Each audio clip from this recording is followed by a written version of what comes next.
नमस्कार। अखबार रिपोर्टर के इस अंक में आपका स्वागत है। हमारा पड़ोसी मुल्क पाकिस्तान तो हमें अपना पुराना दुश्मन समझता है। अब उसी रास्ते पर एक और पड़ोसी बांग्लादेश भी चल रहा है और इसीलिए भारत के विदेश मंत्री ने बांग्लादेश को कुछ चेतावनी दिया है। और ये चेतावनी क्या है, इस पर हम चर्चा करेंगे और अलग अलग मुद्दे पर हम चर्चा करने वाले हैं। लेकिन उससे पहले बात शुरू करें तो आपसे गुजारिश है कि हमारे चैनल को लाइक कर दीजिए, शेयर कीजिए, सब्सक्राइब जरूर कर दीजिएगा। तो चलिए शुरू करते हैं। बांग्लादेश उसी रास्ते पे चल रहा है जिस रास्ते पे पाकिस्तान चल रहा है। इसीलिए हमारे विदेश मंत्री जयशंकर ने बोला कि अब बांग्लादेश को तय करना है कि हम हमारे साथ वो कैसा रिश्ता रखना चाहता है। हर चीज़ों के लिए भारत को ब्लेम करना उसे बंद करना होगा। ये बात जयशंकर ने बांग्लादेश को चेतावनी के रूप में दिया है। देखिए, अभी बांग्लादेश में एक दिन पहले की बात है कि वहाँ के एयरबेस पर आम लोगों ने हमला कर दिया, जिसमें एयरफोर्स के लोगों ने गोली चलाई और कुछ लोग मारे भी गए। अब नंबर्स तो क्लियर नहीं है कितने लोग मारे गए, लेकिन न्यूज़ में है कि एक आदमी मारे गए। ये नंबर अधिक भी हो सकते हैं क्योंकि बांग्लादेश से जो इन्फॉर्मेशन आ रहे हैं बहुत फिल्टर होके आ रहे हैं, इसलिए कुछ कहा नहीं जा सकता कि इसके पीछे कितने नंबर्स हैं। और बताया जाता है कि एयरफोर्स में कुछ ज़मीन का विवाद था और उसको लेकर आपस में भिड़ंत हो गई और इसमें गोली चल गई। खैर, ये तो अलग बात है। दूसरी न्यूज़ है कि उसी के जो सेनाध्यक्ष हैं उन्होंने बोला है कि अब हम लॉ एंड ऑर्डर को खुद मेंटेन करेंगे। यानी अब आर्मी, देखिए मैंने कुछ दिन पहले एक वीडियो बनाया था जिसमें हमने बताया था कि बांग्लादेश में को जो सिचुएशन है वहाँ पर मिलिट्री कू हो सकता है। और अभी भी मैं इस बात पर कायम हूँ कि अगर वहाँ पे स्थिति नहीं संभली तो मिलिट्री अपनी सत्ता को संभाल सकती है और जो वहाँ के कार्यवाहक प्रधानमंत्री हैं यूनुस, उनको तख्ता पलट हो सकता है। इसलिए जैसे कि आर्मी ने बोला है कि हम लॉ एंड ऑर्डर के लिए काफ़ी चिंतित हैं और हम इसको मेंटेन करेंगे जब तक नए चुनाव नहीं हो जा रहे हैं। ये कहना है बांग्लादेश के आर्मी चीफ का। अब देखिए, हमारा एक पड़ोसी पाकिस्तान डिस्टर्ब करके रखा है, दूसरा बांग्लादेश भी है। बांग्लादेश भी पाकिस्तान का ही एक पार्ट था, इसलिए कुछ नया हो रहा है वो कुछ में आश्चर्य नहीं होना चाहिए।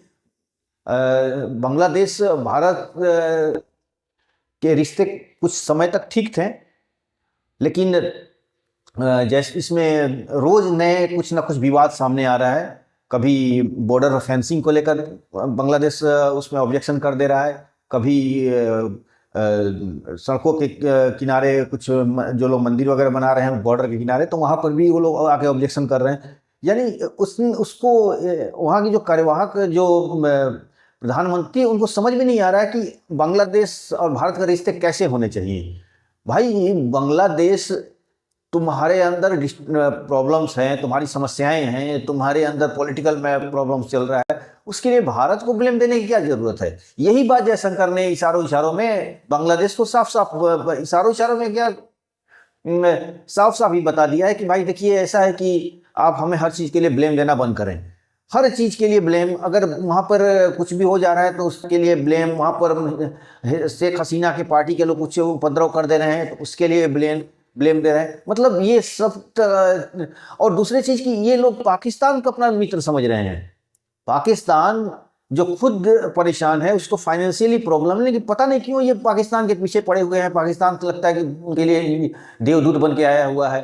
अब देखिए ना, पाकिस्तान में बलूचिस्तान, फरजुर रहमान वहाँ के जो एक सांसद हैं, उन्होंने सीधा बोल दिया है कि भाई बलूचिस्तान अब पाकिस्तान का पार्ट नहीं है। कभी भी जाकर यूनाइटेड नेशन में कह सकता है कि हम अलग हो गए हैं और हमें मान्यता दे दिया जाए, तो हो सकता है कि उसको मान्यता भी मिल जाए। यानी जिस तरह बांग्लादेश अलग हो गया है, बलूचिस्तान का भी वही हाल है। और इसकी जिम्मेदार उन्होंने पाकिस्तान के अथॉरिटी को बोला कि उन लोगों ने बोला कि बलूचिस्तान के लोगों को आपने इतना परेशान किया है कि वो आपसे अलग होना चाहिए। तो ये, और देखिए पाकिस्तान जो है आज हम जिस तरह चीन के आगे पीछे दौड़ रहा है, अब वहाँ पर देखिए पाकिस्तान का सिचुएशन एक और है कि वहाँ एक ग्वादर पोर्ट बनाया था और उसको दुबई बताया जा रहा था कि पाकिस्तान का दुबई बनने वाला है। लेकिन वहाँ करोड़ों रुपया लगाकर एयरपोर्ट बनाया गया, बहुत सारा इंफ्रास्ट्रक्चर डेवलप भी किया गया, लेकिन उसका जो आउटपुट आ रहा है उसमें उसका जीरो आ रहा है। यानी पाकिस्तान में बहुत जोर शोर से इसका तारीफ की गई थी कि आने वाले समय में ये दुबई बन जाएगा और बड़े बड़े लोग जैसे दुबई में आकर अमीर लोग ज़मीनें और फ्लैट वगैरह खरीदते हैं, इस तरह यहाँ पर भी होने वाला है। ये बहुत ज़्यादा एडवांस सिटी बनने वाला है। तो लेकिन वहाँ जो भी एयरपोर्ट जो चाइना ने की मदद से वहाँ पर करीब 2-2.5 करोड़ रुपया लगाकर एयरपोर्ट बनाया गया था, उस एयरपोर्ट पे कोई पैसेंजर आ ही नहीं रहा है। मतलब कहने का मतलब यह है कि पूरा एयरपोर्ट घाटे का सौदा साबित हुआ है। और उसकी कई चीज़ पाकिस्तान के कई जो ग्वादर में उन्होंने बहुत सारा काम किया इंफ्रास्ट्रक्चर, उस सब कुछ एक घाटे का सौदा साबित हो रहा है। तो ये अब चीन भी समझ चुका है कि पाकिस्तान के साथ कोई भी काम करना हमारे लिए अब मुश्किल है और घाटे का सौदा है। और वो पाकिस्तान बांग्लादेश को मदद कर रहा है। बड़े मजे की बात कि अपना घर संभाले नहीं संभाल रहा है और बांग्लादेश को संभालने चला है। कि आप अब उनके ISIS के कुछ प्रेजेंस नज़र आई हैं, जो हमारा जो चिकन नेक एरिया है वहाँ पर भी ये लोगों ने विजिट किया है और भारत को डिस्टर्ब करने के लिए अपने हिसाब से वो पूरी कोशिश कर रहे हैं। लेकिन ये नहीं समझ पा रहे हैं कि आप अपने घर को तो संभालो। वहाँ पर तहरीके तालिबान वाले जो लोग हैं कि वो बार बार हमला कर रहे हैं। अभी वहाँ जो चैंपियनशिप मैच हो रहे हैं, वो मैच में भी खतरा मंडरा रहा है कि कभी भी आतंकी हमले हो जाएं।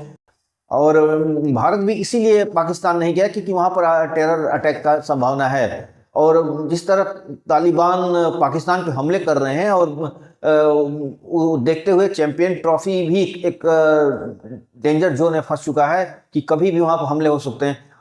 अभी जब मैं रिपोर्ट बोल रहा हूँ उससे कुछ देर पहले की बात है कि TTP के लोगों ने पाकिस्तान पे हमले किए हैं और दोनों लोगों से आपस में क्लेम किया जा रहा है कि हमने इतना को मार दिया। वो लोग कुछ बोलते हैं अपना, लेकिन क्लियर कुछ नहीं न्यूज आता है। लेकिन इतना तो तय है कि अफगानिस्तान और पाकिस्तान में आपसी विवाद शुरू हो गया। देखिए मजे की बात है कि ये लोग एक समय जब 2021 में तालिबान आया था तो वहाँ के IS चीफ जाकर वहाँ पर बड़े शान से बोल रहे थे कि अब हमारी दोस्ती बहुत लंबे समय के लिए हो गई है। यानी कहने का मतलब तालिबान को निर्माण करने में पाकिस्तान का भी योगदान था। कोई भी देश अपने इंटरेस्ट के आधार पर किसी से दोस्ती नहीं कर सकता है। पाकिस्तान ने ये सोचा था कि हम आने वाले समय में अफगानिस्तान को पूरा हड़प जाएंगे, जो हुआ नहीं। और उनका बॉर्डर डिस्प्यूट है, उस डिस्प्यूट के लेके अक्सर लड़ाई होती रहती है। और इसीलिए अफगानिस्तान की जो नई सरकार आई है वो पहले बोलती है कि भाई हमसे रिलेशनशिप सुधारने से पहले ये बताओ कि तुम हमारा बॉर्डर का डिस्प्यूट कब तक हल करोगे। और इसी के लिए दोनों में जंगें हो रही हैं, फाइट हो रहा है, खून खराबा हो रहा है। तो अब ये पाकिस्तान जो अपना घर नहीं संभाल रहा है वो बांग्लादेश में जाकर बार बार इंटरफेयर कर रहा है, बार बार जाकर भारत को चेतावनी देने की कोशिश कर रहा है। भारत के जो बॉर्डर एरिया है, असम वाला एरिया पर उनके ISI के लोग विजिट कर रहे हैं। तो और बांग्लादेश भी उनको सुपर हीरो में समझ रहा है और समझ रहा है कि पाकिस्तान को साथ मिला लेने से हम भारत को डरा देंगे। तो ऐसा कुछ होने वाला नहीं है। आपको समझना चाहिए कि पहले अपने घर को संभालिए। शेख हसीना जिस तरह अपने फिर से वापसी करते जा रही हैं, उन अपनी पार्टी को वहाँ पर मजबूत करते जा रही हैं, तो यूनुस के दिन ज़्यादा दिन नहीं बचे हैं। उन्हें किसी न किसी दिन चुनाव कराना ही पड़ेगा और चुनाव में इनकी पार्टी कितनी अच्छे रिस्पॉन्स देगी ये तो समय बताएगा। केवल पाकिस्तान के से दोस्ती करके पाकिस्तान को आगे करके भारत को डरा नहीं सकती हैं। और यही बात जयशंकर ने बार बार इशारों में बताया है कि भाई देखिए आप अपने घर को संभालिए, पहले हर चीज़ों के लिए ब्लेम मत दीजिए भारत को। यही बात जयशंकर ने समझाया है बांग्लादेश को। बांग्लादेश हर चीज़ों के लिए भारत को ब्लेम कर रहा है, हर बातों के लिए भारत को ब्लेम कर दे रहा है। तो कुल मिला के आज के अंक में बस इतना ही। आपसे फिर से हमारी गुजारिश है कि हमारे चैनल को लाइक कीजिए, शेयर कीजिए और सब्सक्राइब जरूर कर दीजिए। Thank you very much.